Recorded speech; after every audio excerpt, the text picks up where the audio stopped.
خبر چل رہی ہے کہ انس بھائی اور سعد بھائی کو ٹریس کر لیا گیا ہے اور تھوڑی دیر میں پولیس انہیں گرفتار کر لے گی۔ میری گزارش ہے کہ ایک دفعہ مرکز آرڈر کر دے، پاکستان کے سارے تھانے ہمارے کارکنان خود بھر دیں گے، پولیس کو چھاپے مارنے اور ہمیں ڈھونڈنے کی ضرورت نہیں پڑے گی، ہم تھانوں میں خود پیش ہو جائیں گے۔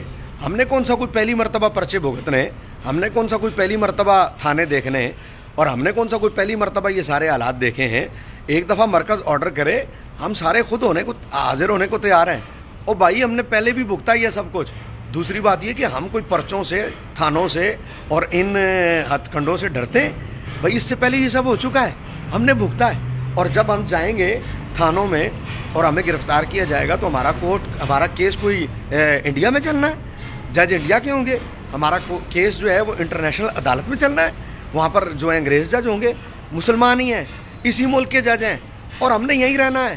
ایسا نہیں ہے کہ ہم یہاں سے بھاگ گئے ہیں، ہمارے پلاٹ لندن میں نہیں ہے، آج حکومت ختم ہوئی اور کل لندن چلے گئے ہیں، آج عہدہ ختم ہوا اور کل لندن چلے گئے، باہر ملک بھاگ گئے۔ بھائی ہم اسی ملک میں رہتے ہیں اور یہی رہنا ہمارا، سب کچھ یہیں پر ہے۔ اور جب پہلے مسجد سیل ہوئی تھی تو وہ کس نے کھلوائی تھی؟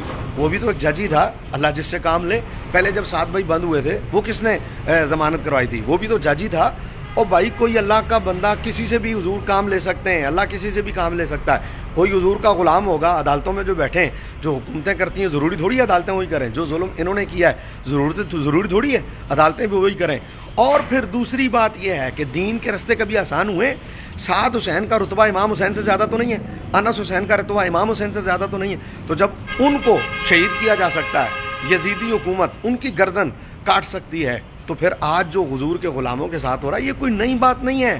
حضور علیہ الصلوۃ والسلام مقام طائف پر آپ کے پاؤں مبارک تک خون پہنچا۔ دین کے راستے مشکل ہیں، دین مشکل سے ہی آتا ہے، لیکن اللہ دین میں امتحان اس لیے لیتا ہے تاکہ لوگوں کو پتہ چلے کہ دین کے ساتھ زیادتی کرنے والے باقی نہیں رہتے، لیکن دیندار اور دین ہمیشہ باقی رہتا ہے۔ امید ہے حضور کا دین اب بھی انشاءاللہ ضرور تخت پر آئے گا، ان ساری مشکلات کے بعد، بغیر آداب کے آداب رسے۔